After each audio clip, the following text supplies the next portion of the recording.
listening to Hooked on Startups, where every week you'll hear from some of the most talented, inspiring, and successful entrepreneurs who shared their real-life stories, how they overcame challenges and failures, and how they mastered success.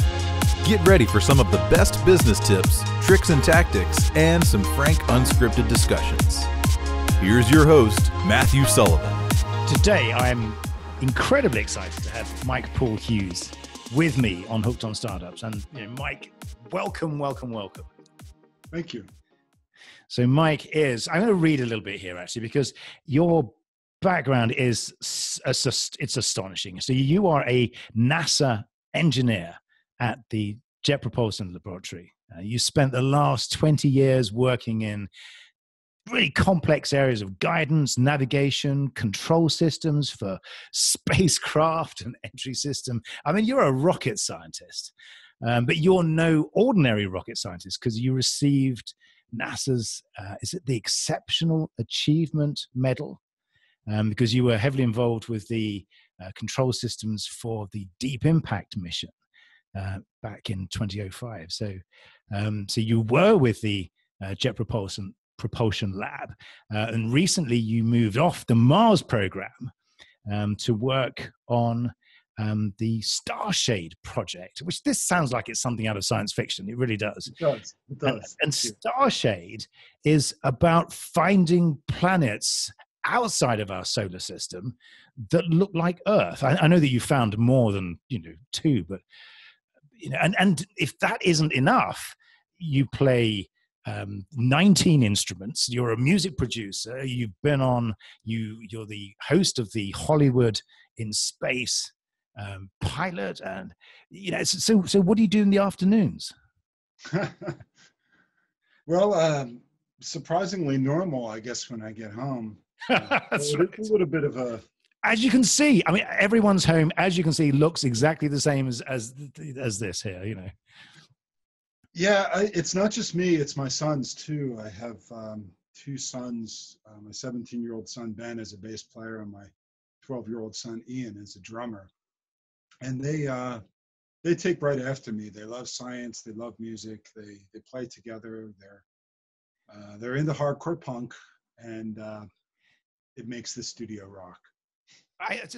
But your story is just amazing, because everyone will assume that you had this Ivy League education and that you'd always wanted to be a rocket scientist, and that you have more degrees than a thermometer, brain the size of a small planet. So naturally your pathway was into NASA straight out of school. But nothing could be further than from the truth. No, I do the best I can to dispel that myth, because I think placing rocket scientists, or really anybody, on too high of a pedestal, it makes it unachievable for people to dream. It's not an achievable dream to them. Yeah, I'll tell you my story. When I was 22 years old, I was a printer and a musician. I played bass in a Philadelphia rock band called Third Uncle, and we had a record out. We had a song on the radio.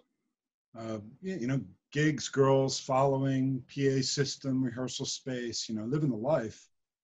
And I was a printer during the day, but I got fired from my job, and the band broke up. And my girlfriend dumped me, and my car died, all in the period of about a month in the fall of '85. So I went into a pretty deep depression, as you can imagine. And I got another job in another print shop, but it was just as awful. So sort of limped along sideways for a couple of months. And then the Space Shuttle Challenger exploded in the end of January 28th, 86. 1986. That's right. And it shocked me. It inspired me. It was a devastating loss to the country. Yeah. And the president is on television in tears. A couple days after the accident, a Time magazine came out that featured profiles of the crew members. One of those crew members was Ron McNair. And he was not only an astronaut, a black belt in karate, and a PhD in physics, but he was also a jazz saxophonist. And the fact that he was a musician, it just got into me and it inspired me. So I went into college really very far against the odds, as I had very poor grades in high school, and I had been in some violence and drugs, and just lived down to the expectations. So I was not really prepared, and the counselor said, you really shouldn't take aerospace engineering. But what about Big Pete's advice? Oh yeah, okay. So I'm in this print shop, and a couple days after Challenger, I got the Time magazine, and I went to my boss in his office to ask him for that Friday afternoon off so I could go back to my old high school and see what it took to enlist in aerospace engineering. And the old man was okay. We weren't that busy at the time, but Big Pete, he was the boss's right-hand man. He followed me out to the shop floor to ream me out. And he says to me, engineering? You want to go into engineering? The kids that go into engineering, they know math. They know computers. You don't know math, and you don't know computers. That's amazing. Those kids that go into engineering, their parents are rich. You don't have that kind of money, do you? And it really crushed me, because he was the first person to just basically laugh in my face that this was an unachievable thing. So Big Pete, clearly not an inspirational speaker. Is that what you're saying here?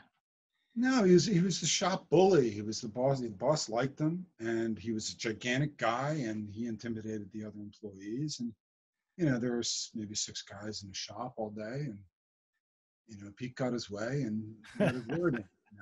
Did that make you more determined, though, to think, I'm going to show you, you great lump of lard or whatever? Or... Yeah, in the beginning, it really did, because that first year I really suffered in order to save the money for tuition, and then I suffered more to get through the calculus. And I did not want to go back to that print shop. It was like the last place in the world. That would have been hell for me. It would have been groveling, and I just couldn't ever see myself doing that. So in the first year, it motivated me. And I thought, well, after I graduate, I'll go back there and I'll show him my diploma and I'll laugh at him. But after I graduated, I had other things on my mind. I never went back. But that, you say after a year, but all the way through, because I was just listening to some of the stuff that some of the talks that you've been on. The story is that, you save up the money, you don't have the necessary qualifications, so you have to burn the midnight oil, literally, to get to the point where you can start. Just to get to the beginning. And there's this great piece where you talk about one of the tutors at the college that showed you this bell curve and she said, on the right hand side, in this tiny little gray area right at the very right, this is where rocket scientists are, and you're way over here on the left. See this X? That's right. That was a devastating moment at the time. I felt that she was the counselor, and she was supposed to be helping me with course selection and how to plan my first year and make sure that I know how to study and give me encouragement. But instead, she was basically waving me off and telling me that I didn't rate, and she didn't understand me. And I was trying to tell her that I was willing to do the work, but she didn't want to. She thought that there was some kind of a predetermined species. I think that you're not one of these people. Yeah. Turns out I am. But that's a massive challenge, because all you have at that point is this burning desire with no proof. And so you are the easiest target for people, particularly in a position of trust, such as the counselor, to chop you off at the knees effectively. So it must have taken an iron will and determination to say, okay, everyone's telling me that I can't do this, but I know I can do it. So, where did you find that determination from? Some of it was, I knew that I had talent. I knew there were things I wanted to know. I wanted to know how the spectrum worked, how colors worked. I wanted to know how bodies orbited. I needed to know that. It's hard to explain where the inspiration or the motivation came from, but I knew what I didn't want as much as I knew what I wanted. Absolutely. So go back. So you're 25 at this stage? 22 when I had the epiphany, and then 23 when I entered. So again, 23 is pretty young. I mean, and it's so easily just to be to have the wind taken out of your sails at that point. So again, you go first lecture. So you made it through selection, as it were. You're in first lecture, and again, you tell the story of calculus, and how clearly at that stage you were no expert on calculus, yet you were surrounded by 12-year-olds who were 18-year-olds, but people that were sharp and had just taken calculus in high school and had aced it, and they were sitting next to me. And that first day of calculus, when the professor went to the board, he filled it with so much math so quickly that I couldn't keep up, and I didn't understand the language. I couldn't make the symbols with my hand, and the notes looked like scratch. And I went into a panic attack.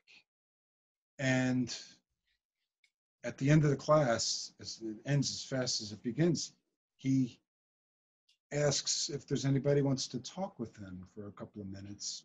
And I'm crushed. I'm looking down, and I'm too late to rise. There's two other kids before me in line to talk to the professor.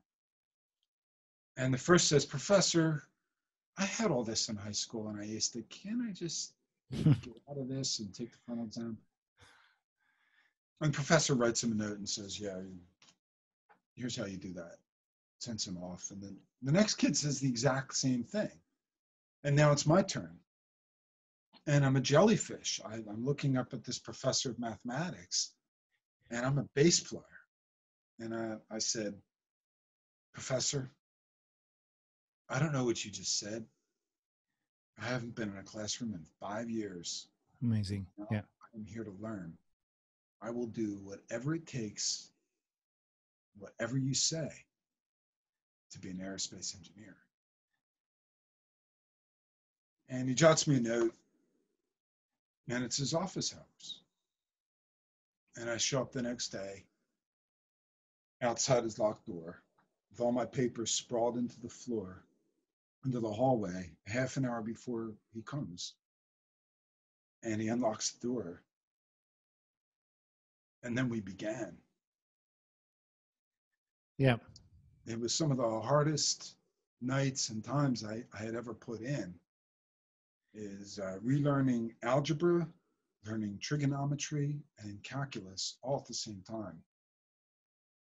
But did you have, and at that point, were you able to create a clear vision of what you would be doing? Did that dream of yours become more clear, or was it still just? I had no idea. I had no idea what it would be like to work for NASA. I had never known anybody that had worked for NASA. I lived in a blue-collar neighborhood. There was no college-level inspiration around me. My father didn't go to college. My mother didn't even go to high school. I had 8 older brothers and sisters. None of them went to college. So nobody went to calculus. Nobody had any idea what an engineer did. I just knew that if I did really well, I would get to do what I wanted to do. Yes. And I guess it's that, and that drive. So again, fast forward sort of 2 to 3 years, it seems you got better at calculus, to put it mildly. Yeah, I ended up putting in more time and learning more and better. I went to the backup text and I did optional problems. I made up my own problems. I went to the professor every week. I aced calculus. I aced Calc 2, Calc 3. I aced physics. I aced electromagnetism, thermodynamics. Um, I aced them all. I just was Batman. And when it came to quantum mechanics, there were only 4 of us left. And it's a bit like there's movies where you see, people joining SEAL Team 1, where there's like 30 guys, and over a period of time, the bells ring. So you, bottom left of the bell curve, suddenly you're there, top of the class with just you and 3 others. Yeah, I had at quantum mechanics there were 4 of us, and there were 30 before about 2 years earlier, and now there's 4. And I aced that too. And I graduated magna cum laude, number 2 in my class out of 180. Wow. With honors and distinction. And they gave me a medal for my scholarship. They called me a scholar. So I kind of proved to myself and to others that, if you have a dream and you work really hard and you work harder than the competition, you have a little bit of talent, and you never show up late, you always show up front and center, you're always smiling, you're always eager, you don't let people down, you can overcome almost anything. And so fast forward now, not to now, but so you're there, but you're different to, I guess, pretty much every other NASA engineer that you meet. Is that a fair thing to say, or there are a few others with very difficult backstories. There are a few others that there's nobody that was so far down in the scholarship level. I'm about the poorest student in high school that I know in rocket science. Most of them were pretty good students in high school. I know one lady who had a very difficult time, and that she was from a very small town. They told her, aerospace engineering, maybe you should cut hair. Well, I can see the parallel. Exactly. It's a natural choice, obviously. Yes. But yeah, there are people out there that will steer you away from your dream because they don't understand your moxie. They're normal, and they don't know that you're ready to do extraordinary things. Now you got to swim upstream, and that's an extraordinary thing. But there's a lot of people out there that I faced early on that advised me, maybe you should go to business. Maybe you should try community college.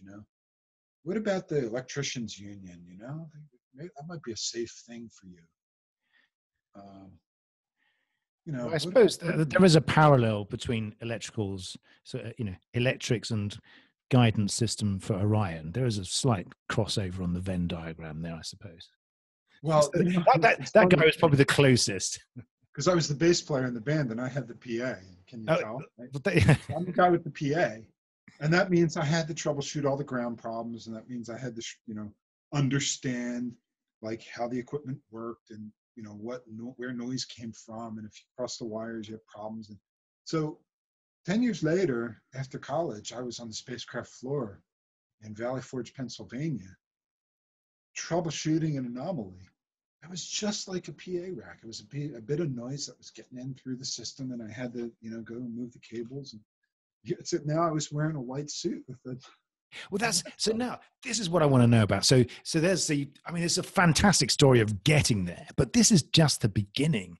So what was it like when you stepped through the doors for the first time with your identity badge that said, Mike Paul Hughes, engineer, with the NASA logo all over it?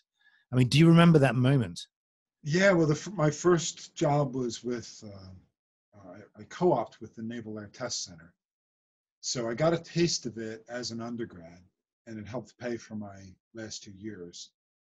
But when I finally graduated, I went to General Electric Aerospace Division in New Jersey. Yeah. And I do remember that first day, and I had a tie on and a jacket and slacks that I had just gone out and bought because I had to borrow money to buy it because I didn't have a paycheck yet. To buy clothes because they expected you to dress professionally. And back in those days, that meant you wear a tie every day. And none of this pink shirt stuff. Yeah. You wear a white shirt, dark tie, white shirt. And I did. And I was among engineers, and I was making really good money for the first time in my life. But was it, and did you think this is everything I've dreamt of, or was that the point where you could just explode in terms of creativity? I mean, what's it like, working in these places? Is it a place where your headphones are on and you're glued to your computer trying to figure out, how to build a high-speed split-level taper shank reamer or something, or No. I mean, a good example might be, you're a young engineer, and you're brought in by a more senior engineer that needs help. And that engineer, she knows how to run the tools. She knows how to do the analysis. She knows which meetings to go to. So she guides you and, gives you, a simulation to run. And it's well within the coursework that you've been exposed to. Yeah. And she's seen your resume because she picked you and she talked to you in the interview. She knows you're an expert at this particular piece of control authority. And that's what they did. They give you, and then you learn how to run the tools. And you go into meetings, and there's always meetings, and you have problems, and people come up and they say, the thing we talked about last week, it's not going to work. And that's energy for engineers, because now there's something, what do you mean it's not going to work? Well, the tolerances are too tight. We're not going to be able to build it. Or, they can't spin the wheel that fast. The lubrication's only spec to, 70 degrees C. Or there's all these kind of problems that come up, and then you have to use your creativity. And that's where you start to think about the system, and you trade, like you say, well, if I make the solar arrays a little bit bigger, I have more power on board. And then if I have more power, then I can have a bigger camera. And then, and you can start to solve some of your problems using the resources that are available. And you go back to your office and you look at a computer, but for me, it was never staring at a computer for 10 hours a day. I wrote code. I did simulations. I wrote tens of thousands, 100,000 lines of code in my career, probably.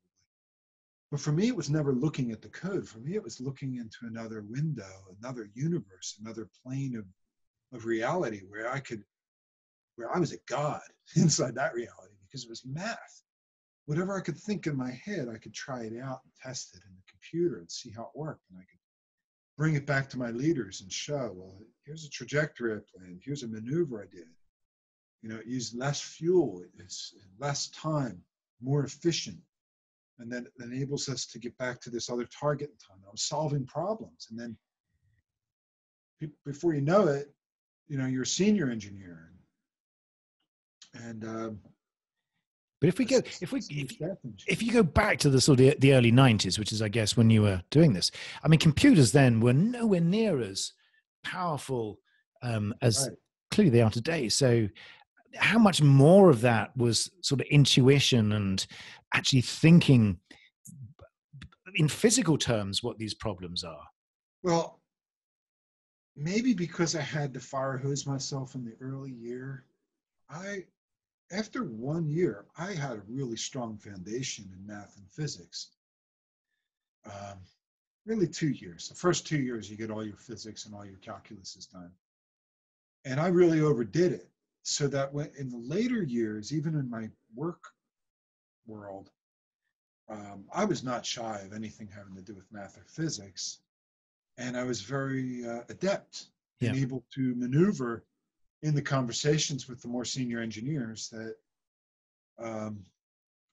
I had that knack, I guess, for doing it, so I could petition for the jobs. And what was your first moment where you sat back in your chair thinking, "Holy crap, I found something that," like, was there a moment when you know what I mean? That first moment when you're looking around to see if anyone's Did seen you. something that nobody ever did. Oh, I've done a lot of things that nobody has ever done, and I've advanced the art in a number of areas in papers and such. But one of the first times I did it, I had discovered that one of our systems for using magnetics to control the momentum on board the spacecraft, that system was always believed to be stable by the engineers, but there was no proof. And I had established a mathematical proof, and I had realized that that was cool. That was like you put a coin in the machine, and you get that warm fuzzy. Now I worked for it. I wrote the paper, but people were impressed, Does and it? I was impressed. I was impressed with myself. But does it feel still today like it's this huge puzzle rather than being something that's mathematics? That it is this massive question, this series of puzzle after puzzle after puzzle. Is that what it is to do what you do? There's really nothing I haven't at least dabbled or touched. Well, that's not true. I mean, there's stuff I don't know. I mean, there's always stuff you don't know, and there's always the layers that you talk about. But did you find that your previous experience outside those 5 years as a bass guitarist for a punk band, no less, it wasn't a rock band, I think it was a punk band, wasn't it? We played some punk songs pretty hard. Did you find that made it much easier for you to act as a bridge, a human bridge behind these different skill sets? Were you the engineer that could speak to humans? Well, I was not afraid of the stage. I was not afraid of being in front of a room full of people. I played, maybe 300 shows or something. I've been in a cover band. I've been in a bunch of original bands by that time. So I was not afraid of people. And when I spoke,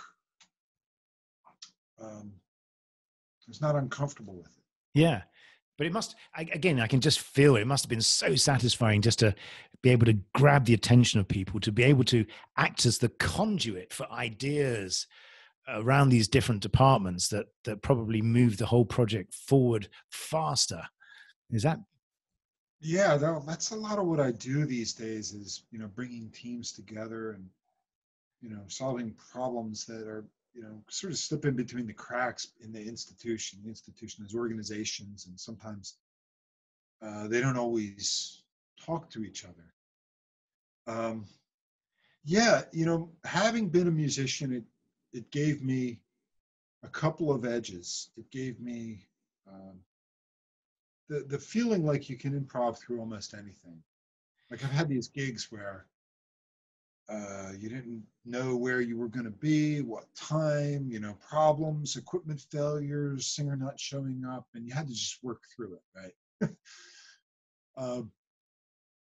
And then, so when I was in engineering, it was like, well, there's a video projector and there's overheads in the beginning. And, there's sound and there's a teleconference. It's all the same stuff. It's getting people together. You're setting a time and a place and logistics, and, you have to get coffee and stuff, all this stuff I was already good at. Yes. Getting people together. And did you find that were there moments where, I mean, my question really is more technical in the sense that when you're doing a lot of the work that you're doing, is some of it guesswork? Or because if you're trying to figure out how a rocket is going to move in space, how do you know what it's like in space? How do you find all of these different coefficients and do you have to We model? have Newton's laws, and most of our stuff is Newton's laws, which are, 1685 was published. So it's old stuff. I mean, this is industrial revolution mathematics that, Halley's Comet. Yeah. Right? He didn't discover the comet.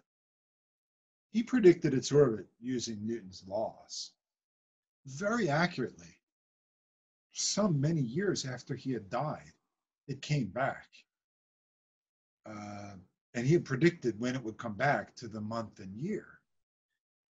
It's the same stuff we use now, except Halley did it by hand, and it took him months to do a calculation we can do in 10 seconds. Actually, it'll take us a few days to code it, and then we can run it in microseconds. And so my next question is really is the impact of artificial intelligence, because there's a lot of the things, as you say, are based on laws that are 400 plus years old. Is there going to come a point in our lifetimes, do you think, when with the application of AI, because AI is able to see things without the I suppose the walls that we have as a human mindset, do you think we're going to see some huge leaps forward with artificial intelligence behind the wheel? I do. I think artificial intelligence will be. Here's artificial intelligence.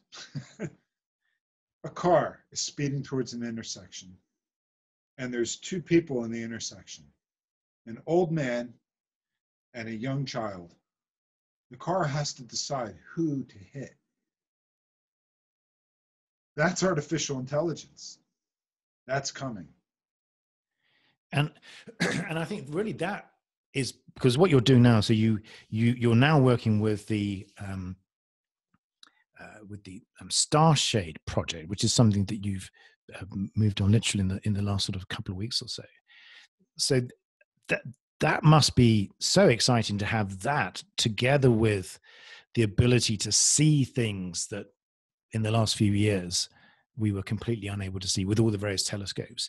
And we've got the launch of the James Webb telescope as well. So are you at the point now where it's almost as if your dream has renewed itself, like everything you've been doing up until this point was training for this particular exoplanets project? It's a weird way into the exoplanets program. But yeah, where do I start? The exoplanets, Starshade. First off, let me say that I work for JPL, but I'm not a spokesperson for JPL. I'm not a spokesperson for NASA. What I say is my own. I'm my own person, just an engineer speaking to my friend Matthew. So having said that, disclaimer. Project Starshade is something that NASA has. It's a pre-phase A. It's a proposal. It's an idea. It wants to become a flight project. It's not a flight project. The idea is they want to put a flower-shaped spacecraft in front of a star and block its light so you can see the planets. And that has never been done before. And that has rejuvenated me. Yeah. Because most of the stuff that I've been working on has been mechanical in nature. It's been Newton's laws, orbits, thrusters, rockets, impacts, collisions, parachutes, oscillations. All these things are Newton's laws in some application or another. And it's really cool stuff, and it's rich, and I've spent 25 years on it. But this project Starshade is optics. It's light. It's also it's very close to discovery. Yeah. Of new life. We're going to find life outside the solar system, I believe, in the next 20 years. by these starshades. Because I remember back in February there was a huge flurry of excitement, because I think there's I mean, I don't know what a red dwarf is other than a dwarf that is red, but apparently it means something else in astrophysics. But there's a red dwarf that has its own set of planets, and 2 or 3 of them may be able to support life. Yeah, there's if you don't mind having a star that doesn't have the yellow glow that we do, the criteria for habitability is liquid water on the surface. So generally that's interpreted as a distance from the sun, from the star. If it's closer than Venus, water will boil off. If it's farther than Mars, water will freeze. So there's a zone there we call the habitable zone or the Goldilocks zone. Yeah. But it's incomplete because it says nothing about the atmosphere of the planet. If it's a very thick, heavy atmosphere, there may be liquid water there, even though the planet is, far outside of, what we consider, Mars-like, right? It could be Jupiter's orbit, but with a very thick atmosphere, it could be very hot at the surface because there's a really horrible greenhouse, and there's enough energy for liquid water. But does this take you back to the day when, because when I was doing some research on you, I found a huge coincidence. There's actually an asteroid with the same name as you. So, Definitely. But does that take you back to the time when you're actually discovering things where it's not just about the mechanics, which is obviously hugely interesting, but that sense of adventure and of frontiership must make the hairs on the back of your neck stand up? Well, I'm first and foremost an engineer. I'm a scientist because I'm curious, but I did not get a physics degree, and I did that on purpose because I didn't want to be in the lab. I didn't want to be doing the theory. I wanted to be building and flying and testing. So I transfer everything you said about discovery to the tests that we do. Yes. For example, when I was working on the Orion program for Lockheed Martin for NASA, which is the Apollo-like space shuttle replacement, when we would do drop tests, we dropped the crew module out of an aircraft from 25,000 feet, and I would be on the desert floor with binoculars looking up and watching the motions. Yes. And some of these motions are predictable, and some of it is you're going to hope for the best, and then there's always winds. So there's a lot of what's going to happen. Is this going to work? Yes. And if you have a failure and you have your crew module crash into the desert floor, which happened once in 2008, it was not my test, but that happened. It's devastating, and it can set you back. And then you wonder, are we going to be able to get humans back into space? Wow. So it's a different journey. It's all very real stuff. I mean, that's the thing. And so, is there another question? And forgive my question here. Star Wars or Star Trek? For me, it's Star Trek. And that's for a very, very good reason. Actually, I'm a Star Wars fan too. I love Star Wars. I've seen them all more than once, except for Rogue One. But Star Trek is science fiction. Yeah. Star Wars is fantasy. It's religion. Star Trek has Spock. Spock questions. Yeah. He can't have the power, Captain. There must be an energy source around here. Where are they keeping the computer? Yes. Yes. That's Spock. And it forces you as a child, and for me as a child, to think, it's a cliche, but outside the box. Yeah. It's there's energy. There's only so much of it. If it seems too good to be true, if somebody's lying to you, there's some game, there's some smoke and mirrors. And you can be more clever than that person by being like Spock. And that's the influence I got. I had a little cassette tape recorder I walked around and I recorded my little notes as a tricorder. I searched for life signs. Yeah, I did that.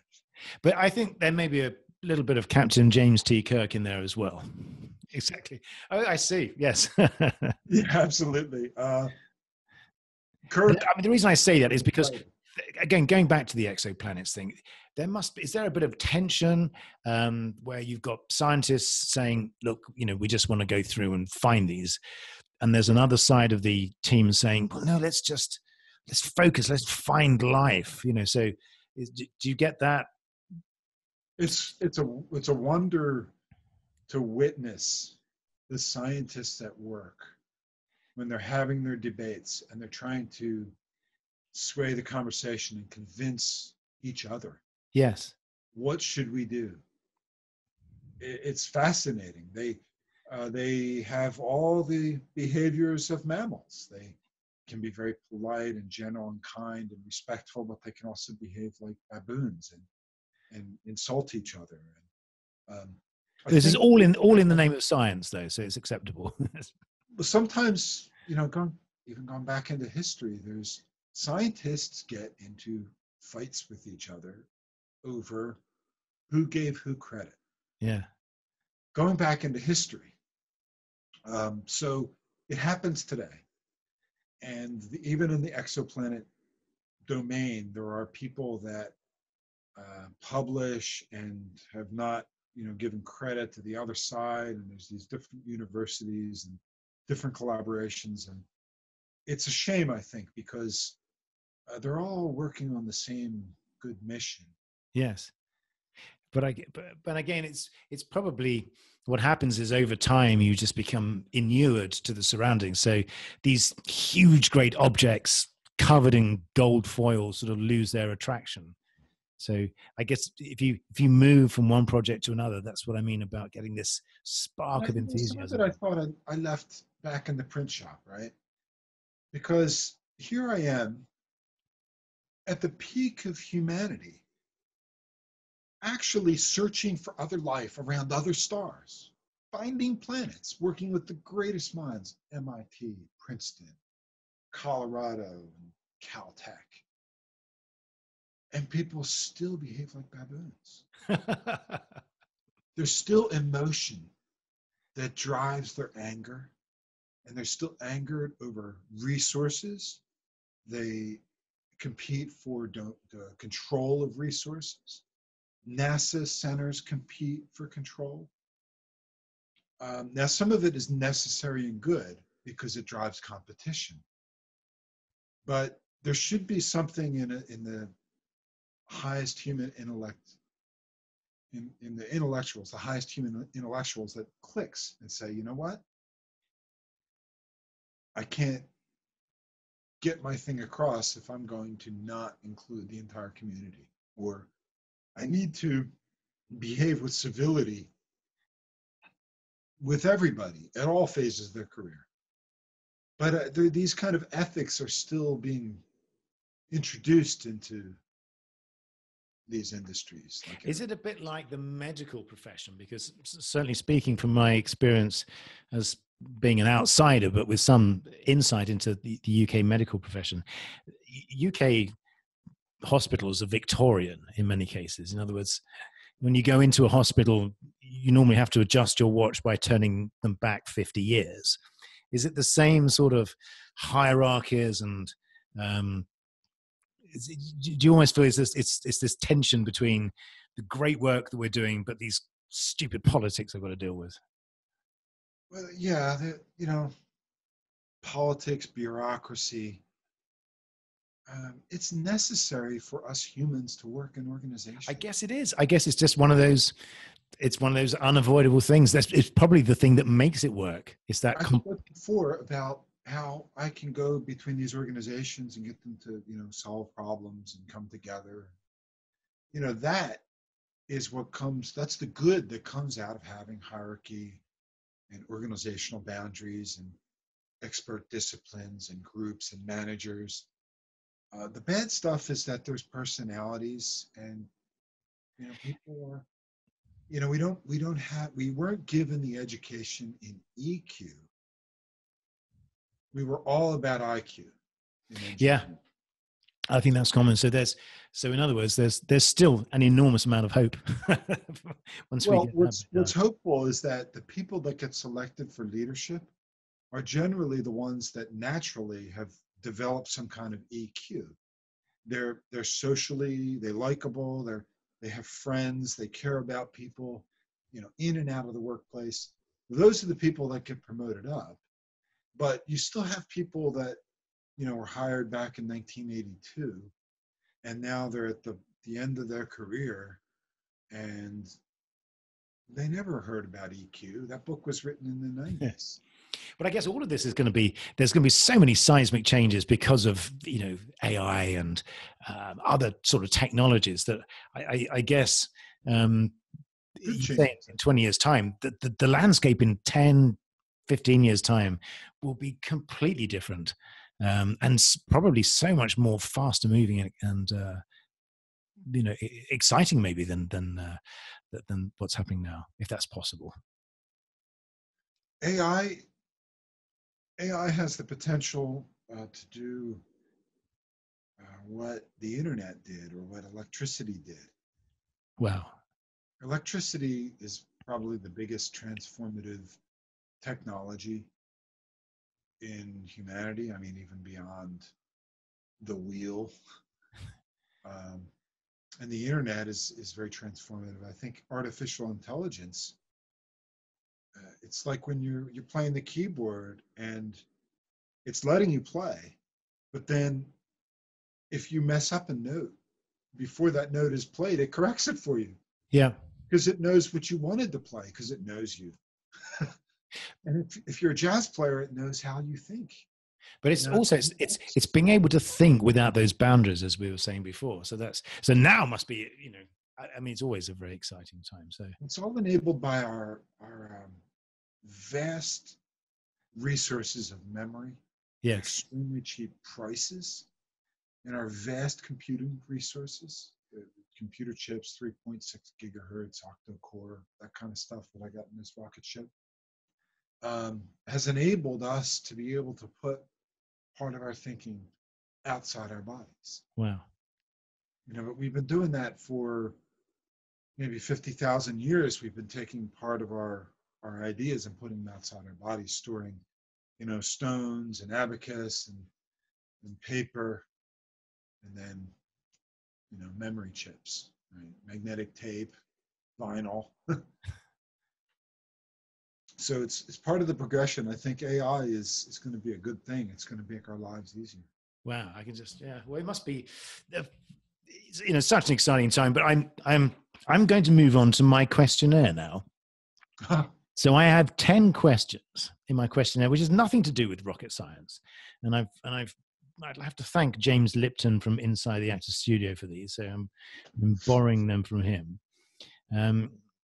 So moving off from NASA and space and the search for exoplanets, what is your favorite word? Relativity. And what is your least favorite word? Negativity. Yeah. And what are you most excited about right now? Search for life. Wow. I got to tell you, I get a lot of different answers to that. Yours is probably up there. What turns you off right now? Money.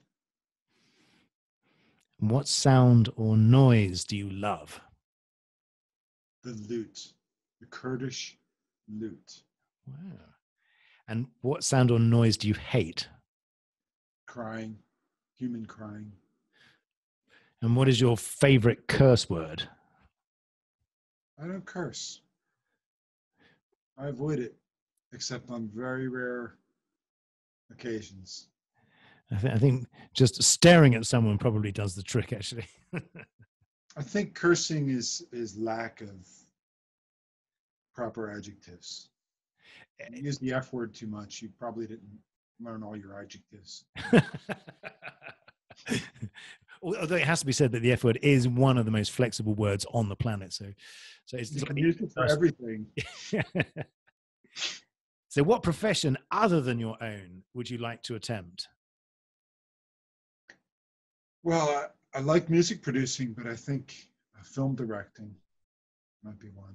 Fantastic. And what would you not like to attempt? What profession would you not like to attempt? Auto mechanic. And if heaven exists, what would you like to hear God say when you arrive at the pearly gates? So I'm an atheist.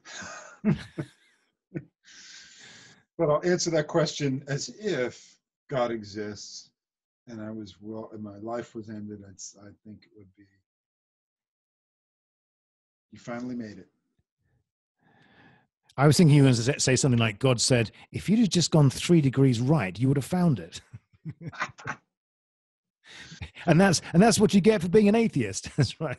The sense of irony. Well, listen, Mike, I can't begin to thank you enough. It's been just so amazing talking to you. And I can't wait to get everyone to listen to, some of these amazing things that you've been doing. So how do people find out more about what you're doing? How do they get hold of you? How do they follow your progress? Well, Mike Paul Hughes on Facebook. I'm the only Mike Paul Hughes on Facebook. I don't have 5,000 friends, so go ahead and send me friend requests. I'm interact with a lot of people, especially young people that are uncertain about what to do with their career. I mentor people that have dabbled in science, want to do it to perhaps try it for real and become an engineer or a scientist. But Facebook, if you reach out to me, I'll respond. Wonderful, great. Thank you, and I look forward to. I just feel like I have the brain the size of a pea now, so I'm going to go. I quite enjoyed it. You're very welcome, and let's do it again sometime. Have you over to the studio? I look forward to it. That's brilliant. Thanks again.